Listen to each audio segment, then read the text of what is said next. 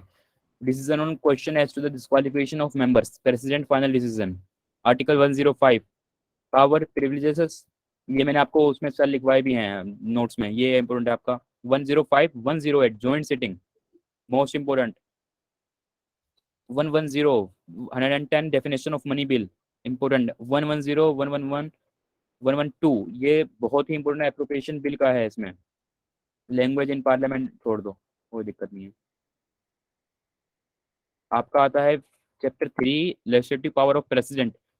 123 article 123 ordinance power of president, बहुत common है ordinance power president, ये तो पता ही होना चाहिए।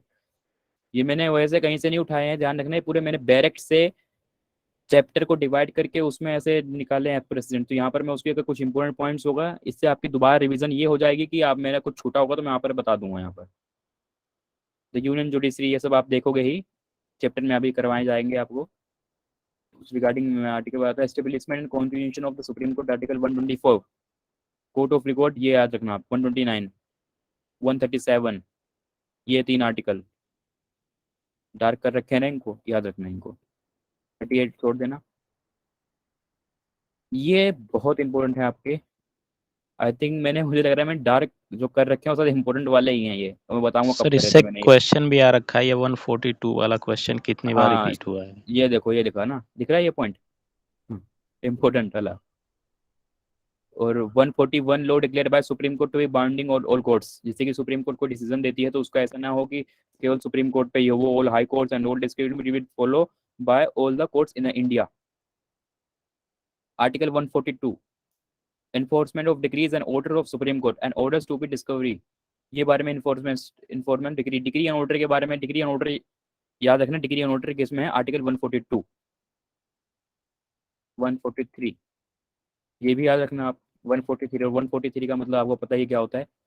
और power of president to consult supreme court, rate power of, rate छोड़ देना आप, लेकिन 143 मत भूलना आप। चैप्टर 5, चैप्टर 5 है आपका, ये चैप्टर 5 6 छोड़ दो आप, वही इतना याद रखना। सीएजी के बारे में, computer and auditor general, 148 to 151। 148 में आप सीएजी ऑफ इंडिया है, बस इतना याद रखना। 148 is talking about the CAG. CAG का कुछ फंक्शन मैंने आपको पार्लियामेंट्री कमेटी में बताए थे। 136 स्पेशल लीव, एसएलपी जिसको हम कहते हैं, स्पेशल लीव टू अपील, इसको आप पढ़ोगे। उसके बाद ये आपका पार्ट 5 तक था जो कॉन्स्टिट्यूशन में है, सीधा डायरेक्ट से मैंने प्रोविजन लिया ये। तो पार्ट 6, पार्ट 6 है ना यहाँ, पार्ट 6 में स्टेट्स के बारे में जो अभी बताया गया है कॉन्स्टिट्यूशन में, आर्टिकल डीलिंग है 152 to 237। Chapter 1 is talking about general, article 152 definition not important. Chapter 2 में एग्जीक्यूटिव में आपके गवर्नर आते हैं, गवर्नर ऑफ द स्टेट, ये है आपका 153 देख लेना आप। 161 देख लेना आप, पावर टू ग्रांट पार्डन, 161। ये फिर आ गया 163 council of minister to advise of governor, ये हमने सेंटर और स्टेट की दोनों की याद रखना है आपको। फिर आता है एडवोकेट जनरल ऑफ स्टेट 165 में। इसी में इसका पार्ट 6 का chapter 3 the state legislature, constitution of, छोड़ देना 168 169 नो नहीं है।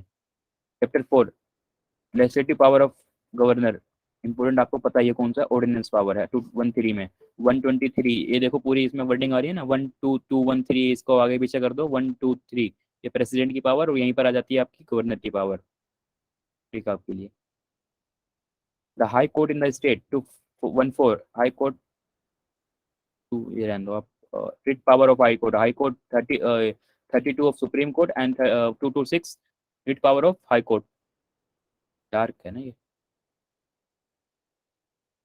Chapter 6 of State Subordinate Court 233. छोड़ दो. ये है, ये आपका बहुत इंटरेस्टिंग है. पार्ट 8 में द यूटी यूनियन टेरिटरी 239 से 242. यहाँ पर मैं 239 242 मैं पूरे नहीं करने, जो मैं बता रहा हूँ केवल उतना. 239 और 239 ए में देख लेना क्या क्या है. 239 is talking about the administration of the state, whereas Article 239 double A capital A special provision with respect to Delhi. न जाने कितनी बार आपका पूछा गया है ये वाला 69th constitution amendment 1991 NCT of Delhi. ये कई बार क्वेश्चन कैसे आपको कंफ्यूज करता है एग्जाम में कि इसके रिगार्डिंग में फॉलोइंग द करेक्ट पेयर आपके आ जाते हैं, करेक्ट पेयर आपको मिलाने होते हैं. उसमें आपका ये 69th कॉन्स्टिट्यूशन अमेंडमेंट होता है और 61st कॉन्स्टिट्यूशन अमेंडमेंट. 61st जो कि आपका वो वाला है 21 to 21 एज वोटिंग का एज का है. ये दोनों रहते हैं उसमें, अगर करेक्ट पेयर में आएंगे दोनों साथ ही आते हैं. और इसमें अक्सर एग्जाम में स्टूडेंट क्या करते हैं कि 61 को एनसीटी में डाल देते हैं और 69 को उससे. तो यहाँ पर ये चीज़ ध्यान रखना है. इसको मैं डार्क भी कर रखा है इसलिए 69th constitution amendment for NCT of Delhi, national capital territory of Delhi का यहाँ पर बनाया गया था इसको. और 240 नहीं है इम्पोर्टेंट आपके लिए. पंचायत आप पढ़ोगे भी. पंचायत के आप provisions the panchayat 243A to O याद रखना वो इसमें कैसे है. आर्टिकल 243G 11 शेड्यूल है 29 इसमें सब्जेक्ट है आपके. इसमें मत इतना देखना. 243 में आपकी डेफिनेशन है. बाकी मैंने आपको डीपीएसपी में बताया था उसका फॉर्मेशन कहाँ पर है, वहाँ पर आर्टिकल 40 में. Part 9A the municipalities 243 to P to ZH. ये वाले जो रेड पेन से में लिख रखे हैं ये देख लेना बस. इसमें 243 और इसमें ये कोऑपरेटिव सोसाइटी ZH से ये है आपका. Schedule and tribal area administration of schedule and tribal area 244 देख लेना. पार्ट 11 में आ जाइए आप. 22 पार्ट है ना कॉन्स्टिट्यूशन के, हर पार्ट के अकॉर्डिंग में डिवाइड कर रखे हैं. Part 11 relation between union and states 245 to 263. Chapter 1 legislative relation 249 आपको देख लेना. Power of parliament to the state with respect to a matter in the state list in the national interest. बस इतना है. 262 इम्पोर्टेंट है. आर्टिकल 263 ये तो आपको पता ही है क्या है. इंटर स्टेट काउंसिल इंपॉर्टेंट है. Coordination between state provision with respect to the inter state council. और इंटर स्टेट काउंसिल को किसके थ्रू अपॉइंट किया जाएगा? By president. रिकमेंडेशन किसकी थी इंटर स्टेट काउंसिल के लिए? सरकारिया कमीशन थी आपकी 1963 में इन्होंने रिकमेंड किया था. Part 12 dealing with your finance property contract and suits. Part 12 के बारे में मैंने आपको ये दो आर्टिकल बहुत ही इंपॉर्टेंट आपको मैंने बार 2-3 बार बताया है. Article 266 267 consolidated fund of India याद रखना. पहले आएगा कॉन्सोलिडेटेड फंड इंडिया, फिर आएगा कॉन्टीजेंसी इमरजेंसी वाला प्रोविजन बाद में याद रखना. 266 267 ये most important article. Finance commission 280 ये पता ही होगा आपको. 4 में इसी के right to property 300A constitution right जो है आपका. पार्ट 13 में trade commerce and intercourse within the territory of India 301 to 307 इसके बारे में केवल इतना ही लिखा, चैप्टर लिखा बस मैंने. पार्ट 14 ये वाला आर्टिकल मैंने आपको बताया था 312 वाला ऑल इंडिया सर्विसेज के बारे में. किसकी पावर है? एक्सक्लूसिव राज्यसभा की. ट्रिब्यूनल वाला कंफ्यूज मत होना आगे, कि इसमें आर्टिकल 14A में है, सॉरी पार्ट 14A में है ट्रिब्यूनल 323A एंड B. ए में है आपका CAT कैट एंड 323B में है आपका tribunal for other matter. Part 15 election से रिलेटेड प्रोविजन के हैं आपके 324 to 279A. ये वाला इंपॉर्टेंट है. 330 SC/ST reservation in Lok Sabha. Article 331 Anglo Indian in Lok Sabha ये पहले था, अब खत्म हो चुका है ये 331 इससे 331 में इसमें. इसलिए आपको रिमेंबर इस टाइम अभी रखना होगा 330 एंड 332. ये मोस्ट इंपोर्टेंट आर्टिकल है आपके, एग्जाम में पूछे जा सकते हैं इससे कि 30 में आपका लोकसभा में है और स्टेट असेंबली में 32 में है. उसके बाद कुछ कमीशन हैं, national commission for SC and ST 338A and 38 में है. ऑफिशियल लैंग्वेज आप देख लेना, पार्ट 17 में है। इमरजेंसी प्रोविजन में आपका देखो यहाँ पर, क्योंकि इस पे अलग चैप्टर है तो इसमें आर्टिकल 352 टू 360 होते हैं, इसमें अंदर का मत जाना है। 52, 56, 60 इतना देख लेना बस। फिर इसके बाद मिसलेनियस है, amendment of the constitution article 368, ये मैंने आपको बताया ही, आपको कैसे कैसे प्रोविजन होंगे, पूरा इस पे चैप्टर था आपका। Part 21 temporary transition special provision of the state, इसमें स्पेशल प्रोविजन कैसे स्टेट के बारे में, ये देखिए 370 था, 370 temporary provision with respect to the state of JNK, Jammu and Kashmir के बारे में। इसको क्या कर दिया गया, रीऑर्गेनाइजेशन को खत्म कर रिपील कर दिया गया। On 5 August 2019 the government of India revoke the special status given 17 अक्टूबर 1949 को जो दिया गया था इनका, वो रिपील कर दिया, खत्म। ये याद रखना। लेकिन 370 रिपील हुआ है, खत्म हो गया है। 371 कुछ स्पेशल प्रोविजन अलग स्टेट के लिए भी हैं। 371 इंपॉर्टेंट है ये, Maharashtra, Gujarat. 71A, B, C, D, E, F Nagaland, Assam, Manipur, Andhra Pradesh, establishment of Andhra Pradesh, ये कुछ स्पेशल प्रोविजन है, देख लेना आप। Part 22 last part of the constitution, short title, commencement and repeals, कुछ इंपोर्टेंट आर्टिकल्स में है नहीं ऐसे, ये आपका देख लेना। पार्ट 21 के भी इंपोर्टेंट है, क्लास में स्टूडेंट तो है ना, ठीक है। ये आपका इंपोर्टेंट आर्टिकल खत्म हुए, बताइए इसमें आपको क्वेश्चन हो तो।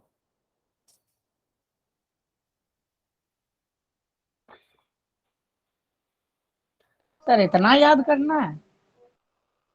मैंने कहा इतना याद करना है यार, मैंने तो ये कहा है कि इसमें इंपॉर्टेंट पॉइंट जो मैंने इसीलिए मैंने तो PDF तो आपको दे देता, मैं कह देता कि भाई याद कर लो, इसमें से इंपॉर्टेंट है सारा, इसलिए मैंने इसमें बताया ना आपको कि इसमें इंपॉर्टेंट क्या है, इसमें भी इंपॉर्टेंट बताया है मैंने, इसके अंदर के इंपॉर्टेंट मोस्ट इंपॉर्टेंट आपके वो है जो मैंने आपको नोट्स में प्रीवियस क्लासेस में दिए हैं, वो हैं।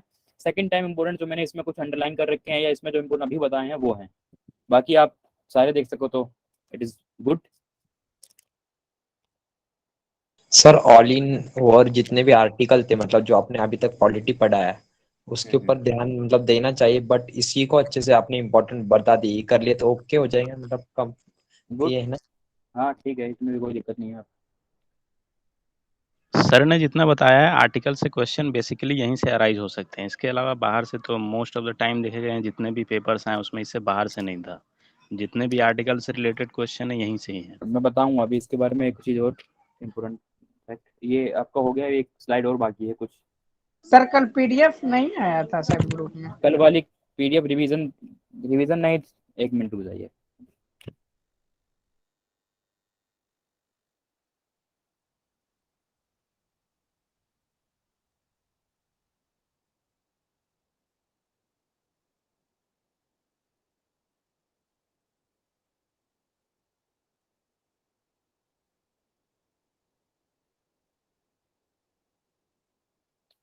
ये भी देख लो, चीफ जस्टिस ऑफ इंडिया, ये सब कुछ इम्पोर्टेंट नहीं है इसमें, फैक्ट है। Chief justice of India, supreme court का एस्टेब्लिशमेंट इंडिया में, इंडिपेंडेंट इंडिया में 1950 में हुआ। CGI कौन से हैं, 48 तो नहीं, ठीक है 48 के होंगे। फेडरल कोर्ट ऑफ इंडिया 1 अक्टूबर 1937, कौन से एक्ट के थ्रू हुआ थे, तो मैंने आपको बताया था 1935 का जो आया था एक्ट, उसके through. Supreme court of India 28 जनवरी 1950 से, ये याद रखना डेट। सर ये CGI 48 नहीं समझ पाया। 48 नंबर के, 1 मिनट आ रहा हूँ मैं उस पर। 28 जनवरी से CGI बताओ, 1 मिनट आ जाइए। Chief justice of India sir Morris GoAir, 1 minute रुक जाइए, 1 मिनट। सर मॉरिस गोयर 1937 1943, ये वही मॉरिस गोयर है जो आपकी मॉरिस नगर है दिल्ली में, समझ रहे होंगे। और भैया गोयर हॉल भी है। हाँ वही है ये 1937 1943 का इनका जो पूरा कार्यकाल था। इसके बाद जो थे पैट्रिक स्पेंस थे 1940, ये मतलब 3 क्यों लिखे हैं, इसका रीजन ये है क्योंकि 1935 का जो 37 है फेडरल कोर्ट एस्टेब्लिश हुई थी, उसके अकॉर्डिंग ही 3 है। और इंडिपेंडेंस इंडिया के पहले लास्ट जो थे आपके सर एच.जे. कानिया थे 14, ये एच.जे. कानिया आई थिंक एग्जाम में पूछा भी गया है कहीं किसी टाइम, इस टाइम थे ये इंडिपेंडेंस के टाइम पे जो आपके थे 20 इस टाइम थे आपके एच.जे. कानिया। एचजे हाँ, तो कानिया लास्ट ईयर ही पूछा था। सर लास्ट ईयर ही पूछा था, वाह अच्छी बात है। और फर्स्ट भी थे ये। सर बी एक मिनट में आ रहा हूँ। फर्स्ट इंडिपेंडेंस के बाद फर्स्ट। इंडिपेंडेंस के बाद फर्स्ट एंड लास्ट भी थे, मतलब इंडिपेंडेंस के मतलब इंडिपेंडेंस से पहले उसकी उस सेंस में लास्ट। एचजे कानिया थे, उसके बाद आप ये मत याद करना, बिल्कुल भी याद मत करना। लेकिन मैं कैसे बता रहा हूँ इसको, क्या करना है इसमें, कोई ट्रिक नहीं है, बस एक चीज इसमें देख जाना। कई बार आपसे इसमें क्वेश्चन ये आ जाता है ना कि इसमें से कौन से भारत के चीफ जस्टिस ऑफ इंडिया नहीं रहे हैं। ये एग्जाम में एक दो बार आई थिंक लास्ट पूछा गया है ऐसे, इसमें से कौन से, तो उसमें कंफ्यूजन हो जाता है इसमें कौन से नहीं रहे। कि अगर ये पूछ लिया जाए कि अभी रिसेंट कौन है, फर्स्ट कौन है, तो वो तो स्टूडेंट याद करके जाता है। लेकिन कई बार इसमें से कौन से नहीं थे कभी भी, कई बार आपसे पूछा इसमें से कौन से कोई प्राइम मिनिस्टर नहीं थे, वाइस प्रेसिडेंट नहीं थे, तो उसमें कंफ्यूजन मत होना। इसके लिए मैंने ये पूरी स्लाइड लिखी है कि आपके फर्स्ट सेकंड थर्ड कौन थे, फिफ्थ कौन थे। इसमें ये कुछ नहीं पूछ रहा आपका कौन कितने नंबर पे थे, बस इतना याद रखना ये थे। एन रे, इनको जान नहीं रहोगे, वाई भी चंद्रचूड़, और इनके बेटे जी इस साल honourable chief justice of India. Sir अभी लास्ट ईयर क्वेश्चन आया था कि इनमें से कौन सा मतलब हाई कोर्ट के जज नहीं रहे हैं, तो इतने सारे कैसे याद रखेंगे? हाई कोर्ट के, सॉरी सुप्रीम कोर्ट के जज कौन नहीं है इनमें से? तो इसीलिए तो मैंने लिखा है ये। मैंने कब कहा याद कर, मैंने याद नहीं करना इसको, केवल देख लेना है बस। आपको देख लोगे तो आपके माइंड में हिट कर जाएगा कि भाई ये लोग थे इसमें, सीक्वेंस इसमें ये थे। इसमें से जो कुछ नाम नहीं क्वेश्चन लिखे हमने, छोड़ने के लिए भी आते हैं सर। हाँ हाँ ठीक है रमेश, इसमें देखिए आ रहा हूँ मैं अभी बताता हूँ। कुछ लास्ट 2-3 ईयर के आप देख लेना इसमें, जैसे कि HL दत्तू, TS ठाकुर, जगदीश खेयर, दीपक मिश्रा, जानते हैं लैंडमार्क जजमेंट, रंजन गोगोई, ऐसे बोबड़े इससे पहले थे। और NV रमन्ना 24 अप्रैल 2021 तक इनका मतलब था। 24 अप्रैल, कुछ गलत लिखा है क्या? अगस्त नहीं सर, ठीक है अगस्त। ठीक है ठीक है ठीक है ठीक सही है, है सर, वो वो सही है। सही है, वही है, मतलब अपॉइंटमेंट है वो, अपॉइंट हुए थे, अपॉइंटमेंट। अपॉइंट। हाँ अपॉइंट किया, मुझे लगा वो रिटायरमेंट। ठीक है, ये हो गया। ये आपके 24, ठीक है। इसी साल आपके 3 होने वाले हैं। एक ये UU Lalit ji, sorry honourable UU Lalit ji and honourable Y DY Chandrachud, Chandrachud. ठीक है ना, चीफ जस्टिस ऑफ इंडिया। और वो faculty of law campus law centre से ही पढ़े हुए हैं, कॉन्ग्रेचुलेशन। जहाँ सर आपके लिए, हमारे कैंपस से बहुत सारे सुप्रीम कोर्ट के हाँ। जजेस। और ये स्ट्रेंथ की बात कर रहा हूँ मैं, स्ट्रेंथ की पूरी हिस्ट्री मैंने को बता दी है यहाँ पर, कब से कब रही है। 1956 में सुप्रीम कोर्ट एक्ट 10+1, 1+1 का मतलब है 13 जजेस प्लस 1 चीफ जस्टिस। इसको कभी आप ऐसे मत बोलना किसी को 25+1, टोटल स्ट्रेंथ ही बोलना। करंट की स्ट्रेंथ क्या है आपकी, देखो 2009 से 10 ईयर में कितनी स्ट्रेंथ हुई है आपकी, 34 केवल। टोटल 34 है, 33+1 में 33 आपके जजेस हैं, +1 chief justice of India. And the current chief justice is India honourable NV Ramana ji, who will be revived in this year, in the next to next month I think। Maximum supreme. ठीक है, ये आपके chief justice of India से, इसीलिए मैंने ये पूरी, मुझे पता था ऐसे क्वेश्चन आते हैं कि इसमें से कौन से नहीं है, तो इसको मैंने लिख दिया है, जैसे भी आप करो। और वेट करो 1 minute.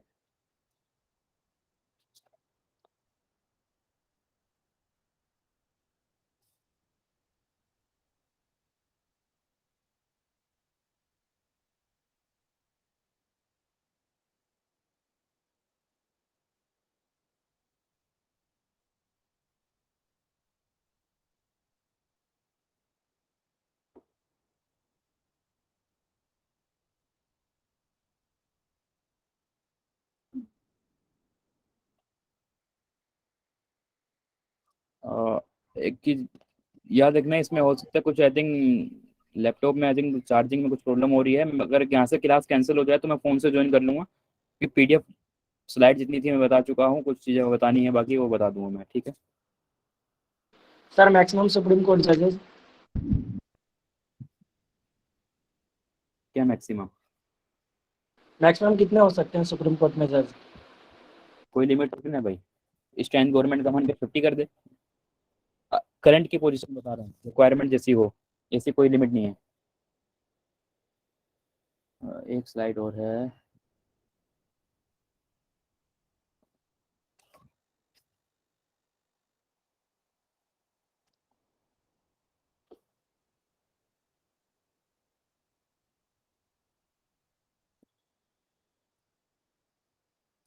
Just give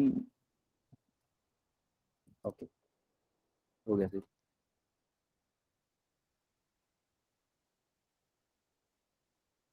sir amendment रह रहे हैं अमेंडमेंट। लो आपकी वॉइस पूरी हो गई। पहली चीज तो इसमें एक पॉइंट है इसमें secularism is the basic structure किस केस में आया था तो अरुणा राय वर्सेस यूनियन ऑफ इंडिया में ये पॉइंट ऐसे लिख दिया मैंने देख लेना। अमेंडमेंट देखिए अमेंडमेंट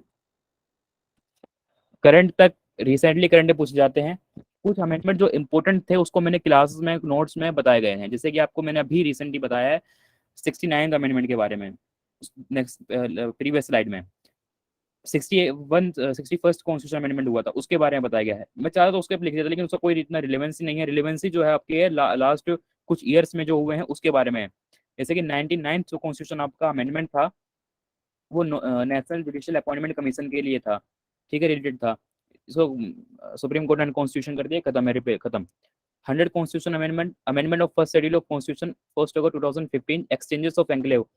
इतना याद रखना है इसमें क्या किसके रिलेटेड था ये 99 related to NJC 100 amendment of first schedule ये आपका एक्सचेंज था बांग्लादेश से 101st जीएसटी 102 ये आपका ओबीसी के रिगार्डिंग में था नेशनल कमीशन। इसके बाद ओबीसी के लिए एक कमीशन है जैसे कि आप देखते हैं ना एससी के कमीशन है एसटी के लिए कमीशन है उसी तरह के ओबीसी को एक कमीशन दे दिया गया 11 अगस्त 2018 से।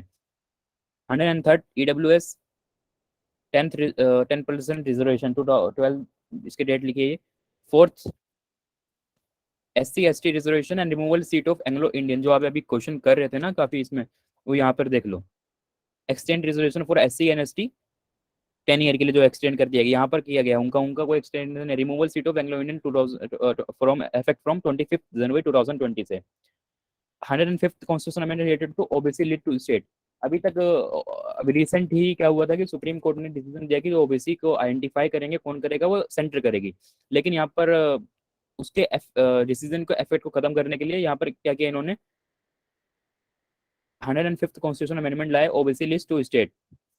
तो इसको स्टेट के मैटर में आप छोड़ दे स्टेट के पास को पावर दे दी गई ओबीसी लिस्ट के बारे में। ये कुछ इंपॉर्टेंट वो भी बता सकता था लेकिन मैंने जानबूझ के नहीं रखा है बाकी मेरे पास है इसमें ऐसा कुछ नहीं है। वो आप कहीं भी देखते हो इंपोर्टेंट आर्टिकल एक डालोगे ना तो उसमें आ जाएंगे बहुत अमेंडमेंट आ जाएंगे आपके इस रिगार्डिंग में। देखिए इंपॉर्टेंट क्या होता है कि केसेस में जब हम लगातार पढ़ते हैं तो उसमें आ जाते हैं इंपोर्टेंट आर्टिकल्स तो उसी के रिगार्डिंग में करंट के थे मैंने इसको बता दिया। जैसे कि आप शुरू की क्लासेस में मैंने आपको फर्स्ट से अमेंडमेंट से ही बताया था। First amendment 17th amendment 24th amendment 25th amendment 42nd amendment 44th amendment ये सब इंपॉर्टेंट जो बता रहा हूँ आपको। 78 आई थिंक रहा था 61st अमेंडमेंट 69th अमेंडमेंट और 84th अमेंडमेंट जो कि आपका एजुकेशन है। इसके अलावा आपको 19th में कुछ बताए थे मैंने ये आपके 100 थी सर शायद सर 86 था सर 86 ठीक है वो 86 जो भी है। और आपके जो भी 99 to 105 तक हो गए ये कुछ अमेंडमेंट्स हैं जो उन्होंने बता दिए थे वो और यहाँ पर ये उसकी कोई नीड नहीं थी अलग से इसकी थी मैंने बता दिया आपको। क्या आप कई दिन से डिमांड कर रहे थे कि आर्टिकल की मैंने आर्टिकल पूरा ही बता दिया है इसके बारे में। कोई क्वेश्चन अभी तक इसमें? सर एक क्वेश्चन है मैं शेयर कर रहा हूँ उस पर सर देख लीजिए थोड़ा इसको एक्सप्लेन कर दीजिए। कहाँ पर शेयर कर रहे हैं? इसी में कर रहा हूँ 1 मिनट।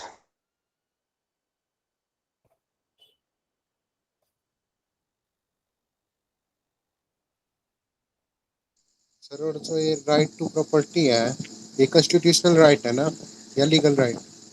Constitution right.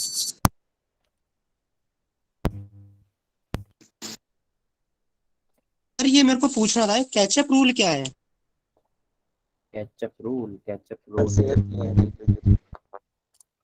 एक मिनट कैचअप रूल पे आता हूँ मैं भी बताता हूँ इसका कॉन्सेप्ट क्या है।